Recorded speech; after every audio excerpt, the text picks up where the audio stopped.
মিনিটে উদাহরণস্বরূপ বলে দেই বাজানো, এই মাদ্রাসার মতন আল্লাহর দয়ায় আপনাদের দোয়ার বরকতে আল্লাহ ওয়ালাদের পরামর্শ অনুযায়ী ছোট্ট একটা মাদ্রাসা আমিও পরিচালনা করি। বাজার নিজ মাদ্রাসার বারান্দায় দাঁড়াইয়া আসর নামাজ পড়িয়া নিজ মাদ্রাসার বারান্দায় দাঁড়াইয়া বাচ্চাদের খেলা দেখতেছি, খুব ভালো লাগতেছিল। ছাত্রদের খেলার দৃশ্য খুব খেয়াল করেন, বাচ্চাদের খেলার দৃশ্য খুব ভালো লাগতেছিল। কিন্তু বাজানো হঠাৎ করেই রাস্তার সংলগ্ন মাদ্রাসা হওয়ার ফলে মেন গেটের দিকে যখন নজর গেল, নজরে ধরা পড়ল একজন বাবা অভিভাবক হইয়া, কোন বা ছাত্রের গার্ডিয়ান, কোন বা ছাত্রের বাবা এটা আমার জানা নাই, হাতে একটা ব্যাগ নিয়ে দাঁড়ায় আছে। পলিথিনের বাইরে থেকে দেখা যায়, বোঝা যায় পলিথিনের ভিতরে, ব্যাগের ভিতরে পটেটো চিপসের প্যাকেট দেখা যায়, চানাচুর বিস্কিটের প্যাকেট দেখা যায়, নানান ফল ফ্রুট দেখা যায়। বারবার মাদ্রাসার ভিতরের দিকে উকি ঝুঁকি মারতেছে, কোথায় আমার ছেলে, কোথায় আমার ছেলে। আল্লাহর কি মহিমা! আমার বন্ধুগণ, বাবা যখন সন্তানকে তালাশ করে, আল্লাহর কি মহিমা! আল্লাহ বড় মেহেরবান। যে সন্তানটাকে তালাশ করতেছিল ৫-৭ জন ছাত্রের মধ্যে হতে একজন ছাত্রকে নজর করে দেখতে পাইলাম। হঠাৎ করে বাপকে দেখে ফেলছে, হঠাৎ করে খেলা বন্ধ করে দিল। এবার ছাত্ররা, হামসবকরা, সহপাঠীগণ ডাক দিয়ে বলতেছে, ভাই তুমি কি আর আজকে খেলবা না? এই ছাত্রটা কাঁদো কাঁদো ভাব নিয়া, কান্না ভাব নিয়া ডাক দিয়ে কয়, ভাই রে, আমার বাবা ড্রাইভার মানুষ, এতদিন আসতে পারে নাই। বাবা টিপ নিয়ে দূর দূরান্ত ডিস্ট্রিক্টে যায়, দূরবর্তী ডিস্ট্রিক্টে বাবা চলে যায়, ডিস্ট্রিক্ট গাড়ির ড্রাইভার। আজকে আমার আব্বু আইছি, আমি আমার আব্বুর কাছে যাব, আমি আর আজকে খেলবো না। বড় ভালো লাগলো ছাত্রটার এই কথা বলার বাচন ভঙ্গি। আরে বন্ধু, ছাত্রটা এবার যখন বাবার পানে যাওয়ার জন্য প্রিপারেশন রেডি করলো, প্রস্তুতি গ্রহণ করলো, আরে বন্ধু নজর করে দেখতে পাইলাম এই ছাত্রটার গায়ের গেঞ্জি ঘামের পানিতে ভিজিয়া রয়েছে, বিভিন্ন জায়গায় ধুলাবালি ময়লা লাগানো। আমার বাইরা এই ঘামের পানিতে, দুর্গন্ধযুক্ত ঘামের পানিতে ভিজিয়া রয়েছে যে গেঞ্জিটা, এই গেঞ্জিটা গায়ে দিয়া ময়লাযুক্ত শরীর নিয়া বাবার পানে যখন হন হন করে ছুটে চলল। মুসলমান ভাইরা রে, আমার ভাইরা, বাবার দিকে নজর করে দেখলাম এর নাম বাবা। বাজান রে, বাবা মোটো ঘৃণা করলেন না। সন্তানের দুর্মারা দেখে ব্যাগটা নিচে রাইখা দুইটা হাত সামনের দিকে বাড়াইয়া ডাক দিয়ে কয়, আয় আয় বাবা, তুই আমার বুকে আয়। বাজান, ওই সময় একটা চিন্তা ঢুকে গেল। অনেক সময় আমাদের বাবা ঘামান্ত শরীর লইয়া, ভিজা কাপড় লইয়া, অথবা যদি দুর্গন্ধ শরীর লইয়া, তোমার আমার অনেক সময় আবেগপ্রবণ হইয়া, ইমোশনমেন হইয়া যখন তোমার আমারে ডাকে, আয় বাবা আয়, তুই আমার বুকে আয়, তুমি অনেক সময় বাবাকে তিরস্কার করে ধিক্কার দিয়ে বলি, না তুমি পচা, তোমার গায়ে দুর্গন্ধ বলে তোমার কোলে যাব না, না তোমার কোলে যাব না। অথচ দেখেন বাবা, এর নাম বাবা, এর নাম মোটো ছেলের এই ঘামের পানিতে ভিজিয়া রইছে, গেঞ্জিটারে ঘৃণা করলো না, নোংরা শরীর ঘৃণা করলো না, দুই হাত বাড়ায় দিয়ে বলতেছে, আয় বাবা আয়, তুই আমার বুকে আয়। ছাত্রটা বাবার কাছে গেল, যাইয়া সালাম দিল, দুই হাত ধরে মুসাফা করলেন। এরপরে বাজান বাবার সাথে মুআনাকা করলেন, বাবা ছেলেটার কপালে চুমু দিলেন। ও বাজান, ছেলেটাও আব্বু আব্বু বলে ডাকতেছে, আর ডাক দিয়ে কয়, আব্বু আমার বাড়িতে, আমাদের বাড়িতে আম্মু কেমন আছে, ভাইয়া আপু কেমন আছে। বাবা চুমা খায় আর ডাক দিয়ে বলতেছেন, তোমার আম্মু, তোমার আপু, তোমার ভাইয়া ভালোই আছে, তোমার কোনো কিছু লাগবে কিনা। এরে বন্ধু, পিতা পুত্রের আদরের দৃশ্য, বাপ বেটার আদরের দৃশ্য খুব ভালোই লাগলো। কিন্তু বাদান রে, কয়েক মিনিটের মধ্যেই আমি যেই বারান্দায় দাঁড়াইয়া পিতা পুত্রের আদর দেখতেছিলাম, ওই একই বারান্দায় আমার থেকে কয়েক গজ দূরে আর একটা ছাত্র মাদ্রাসার বারান্দার গ্রিল ধরিয়া চোখের পানি ঝর্ণার মতন ছাড়িয়া ছাড়িয়া কান্দে আর নিজে নিজেই গুনগুন করে বলে, আমার আব্বু ছিল, আজকে আমার আব্বা নাই, এই জন্য আমি আমার আব্বার আদর পাই না। আমার আব্বাও ছিল বাজান, আমার জানা ছিল না যে এই ছেলেটা এতিম মানুষ। কাছে যাইয়া ডাক দিয়ে বললাম, বাবা তুমি কান্দো কেন, তোমার কি বাবা নাই? ছেলেটা কান্দার ডাক দিয়ে বলে, হুজুর আমার আব্বা ছিল, আজকে 2-2.5 মাস হইতেছে আমার আব্বা মারা গেছে। আজকে তাইলে তুমি কান্দো কেন? তোমার বাবা কেমনে মারা গেছে বলো না? কান্দার কয়, হুজুর আমার আব্বা রোড অ্যাক্সিডেন্টে মারা গেছে। আজ কেন তুমি কান্দো? ডাক দিয়ে কয়, হুজুর আমি আজকে কাঁদতেছি এই ভাইয়ার আব্বার আদর দেখি, এই ভাইয়ার বাবাকে দেখে আমার বাবার কথা মনে হয়ে গেছে।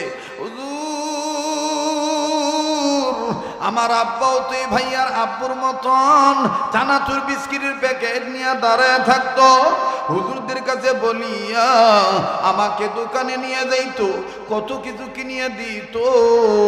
হুজুর এই ভাইয়ার আব্বার আদর দেখা আমার আব্বার কথা মনে হয়ে গেছে, এই জন্য আমি আমার আব্বার জন্য কান্দি। মুসলমান ভাইরারে, আমার যার বাবা নাই সে জানে তার কত বড় নিয়ামত নাই। কথা বলেন ঠিক না বেঠি?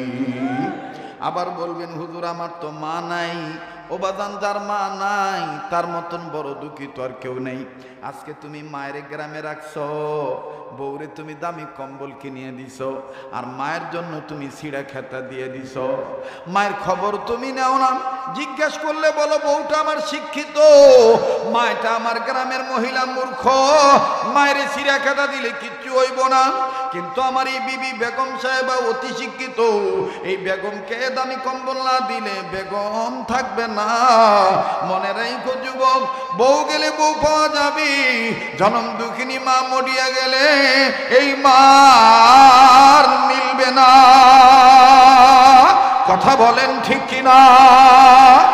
মুসলমান ভাইরা আমার বন্ধুরি, বাবাজি জীবনের শেষ বয়ান মনে করে বয়ান করু, খেয়াল করে শুনবেন বাবা। আমি আপনি কেমন মা বাবার ছেলে মেয়ে হইলাম, মা বাবার জন্য একটু দোয়া করার সুযোগ পাইলাম না, মা বাবার জন্য একটু হাত তুলে মোনাজাত করার সময় হইল না। দুনিয়ার ব্যবসা আমারে পাগল বানাইলো, দুনিয়ার চাকরি আমারে পাগল বানাইলো, মা বাবার কবরটাও জিয়ারত করার সময় পাইলাম না। এরে যুবক মনে রাখো, আজ যদি তুমি আমি মা বাবার জন্য দোয়া করে যাই, আজ যদি তুমি আমি মা বাবার জন্য যদি কান্নাকাটি করি, মা বাবার জন্য যদি কান্দি,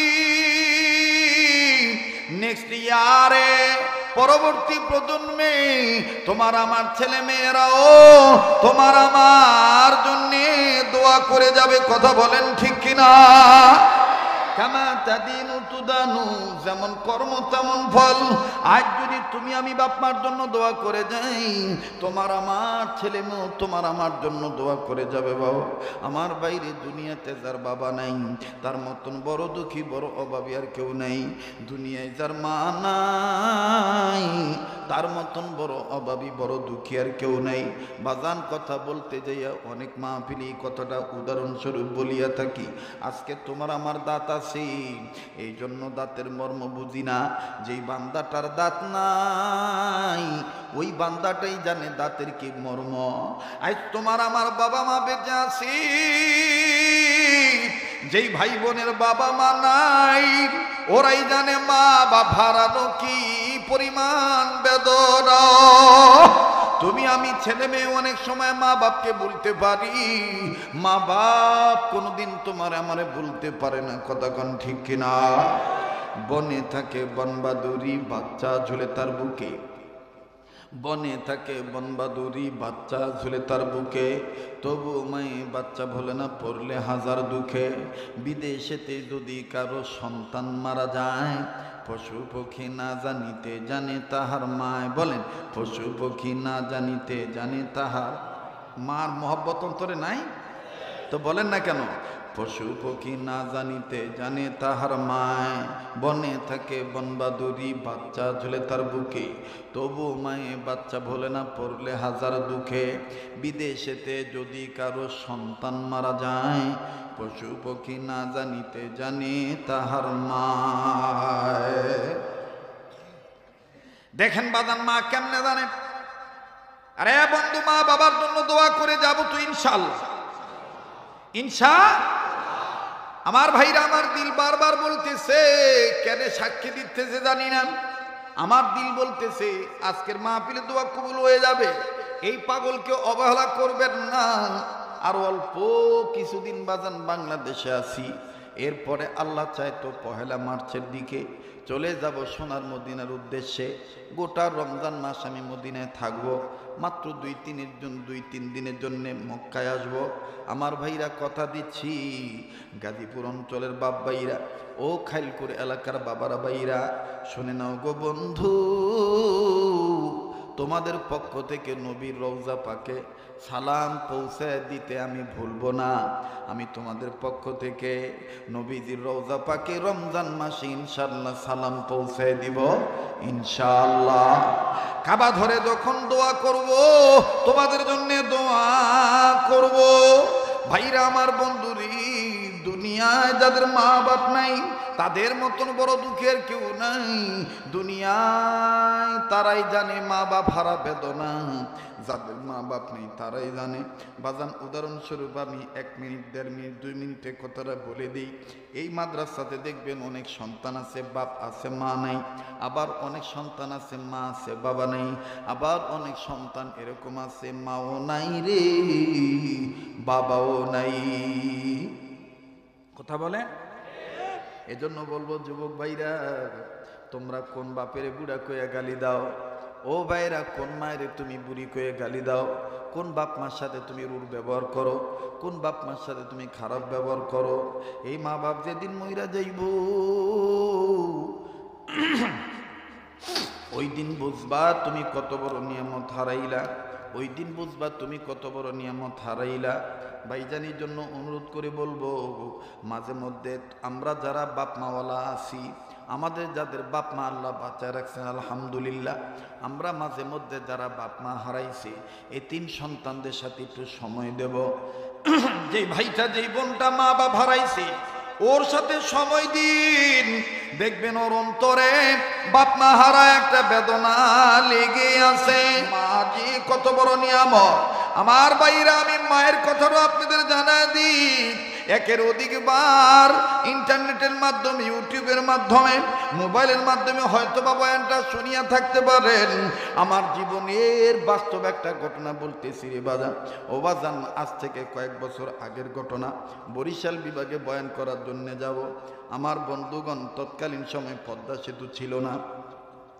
মাওয়া ঘাটে যাইয়া পদ্মা নদী পাড়ি দিয়া ফেরির মধ্যে গাড়ি তুলিয়া তারপরে যাওয়া লাগতো। আমার বন্ধুগণ, ফেরির মধ্যে গাড়ি তুলেছি, খুব খেয়াল করেন। ফেরির মধ্যে গাড়ি তুলেছি, আমার গাড়ির আগে পিছে অনেক গাড়ি উঠলো। ফেরির এক কর্নারে দাঁড়ায় গাড়ি উঠার দৃশ্য দেখতেছি। হঠাৎ করে দেখতে পাইলাম একটা অ্যাম্বুলেন্স উঠতেছে, কিন্তু অ্যাম্বুলেন্সের 2 সাইডে লেখা লাশবাহী গাড়ি। আমার বন্ধুগণ, লাশ আছে না নাই জানা নাই।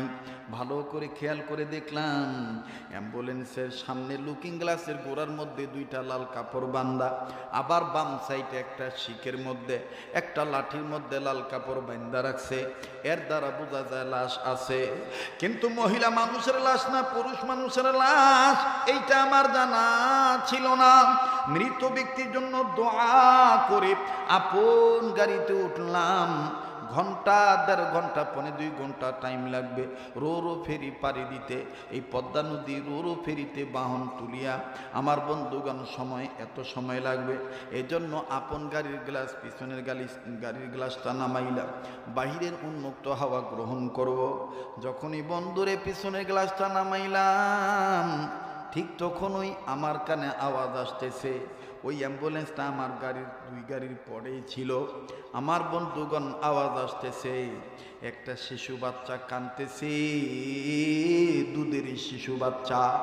কথা বলতে পারে, মুখ ফুটে কথা বলতে পারে। বাচ্চা চিৎকার দিয়ে কান্দার তার বাবাকে ডাক দিয়ে কয়, আব্বু তুমি ভালো না? তুমি আমার আম্মুরে কাঠের বাক্সে ভইরা রাখছো কেন? আমার আম্মুরে বাইর করে দাও, আমি আমার আম্মুর কাছে যাবো, আম্মুর দুধ খাবো।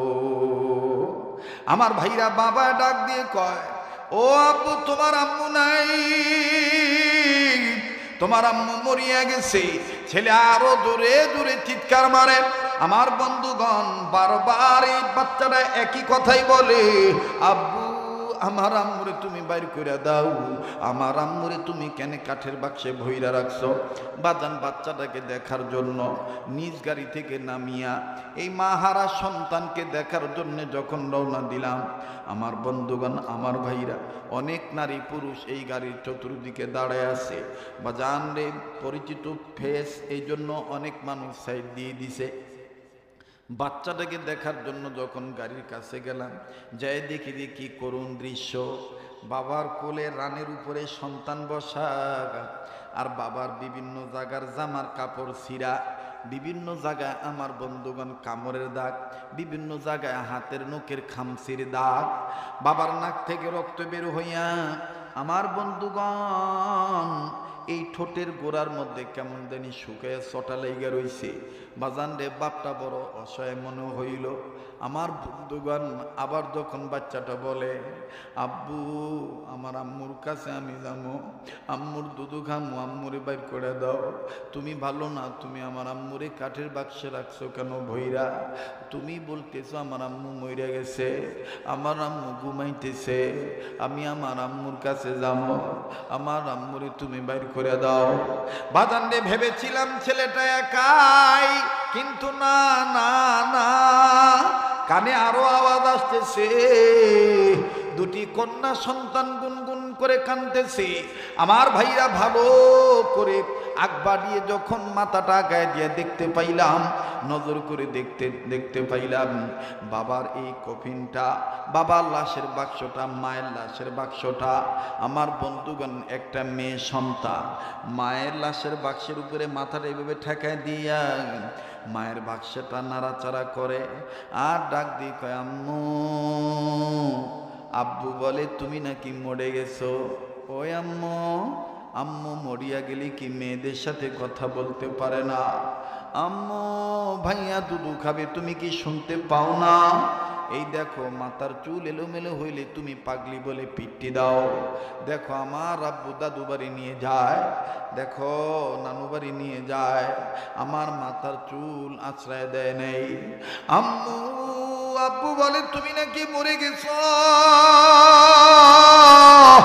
মুসলমান ভাইরারে একদিকে মেয়ের আর্তনাদ, আর একদিকে মাসুম বাচ্চার আর্তনাদ। এই বাচ্চাদের আর্তনাদে আমার ভাইরা বাবা অসহায়ত্ব প্রকাশ করে আল্লাহরে ডাক দিয়ে কয়, আল্লাহ আমারে তুমি কোন পরীক্ষায় ভালাইলা? আল্লাহ গো তোমার দরবারে বলি, দুনিয়ায় যেন কোনো দিন কোনো সন্তানের কাছে থেকে বাপের আগে মায়ের যেন না নিয়ে যাও। কেননা গো আল্লাহ, মায়ের অভাব বাপ দ্বারা পূর্ণ হয় না। কথা বলেন ঠিক না বেঠি? কাজী বাজান মায়েরও দাম আছে, বাবারও দাম আছে। মা বাপ ছাড়া কিন্তু আমরা দুনিয়া আসতে পারি নাই। এ মা বাপকে মহব্বত করা লাগবে কি লাগবে না? এ মা বাবার পক্ষে আমার বন্ধুগণ কোরআনের পক্ষে থাকতে হবে কি হবে না? জোরে বলেন হবে কি হবে না? আমি এই গভীর রজনীতে জুমার রাত্রিতে আর লম্বা করব না, আমি ওই সবকের কথাটা বলে ফিনিশিং দিয়া আপনাদের কাছ থেকে আপনাদেরকে নিয়ে দোয়া করে বিদায় নেব। তবে দোয়া করার আগে একটা ওয়াদা নিতে চাই। আমার এই যেই হাতটা বারবার কাবা ধরি, এই হাতটা আল্লাহওয়ালাদের হাতের সাথে লাগানো। এই হাত উঠাইয়া আপনাদের জন্য দোয়া করব। কোন কোন মা বাবার দরদি সন্তানেরা আছেন, আমার সাথে মোনাজাত করে যাবেন মা বাবার নামে ইনশাআল্লাহ। কারা কারা শেষ পর্যন্ত থাকার নিয়ত আছে একটু হাত তুলে দেখান। নারায়ে তাকবীর, নারায়ে তাকবীর। হাত নামান, আল্লাহ আপনি কবুল করেন, বলেন আমিন।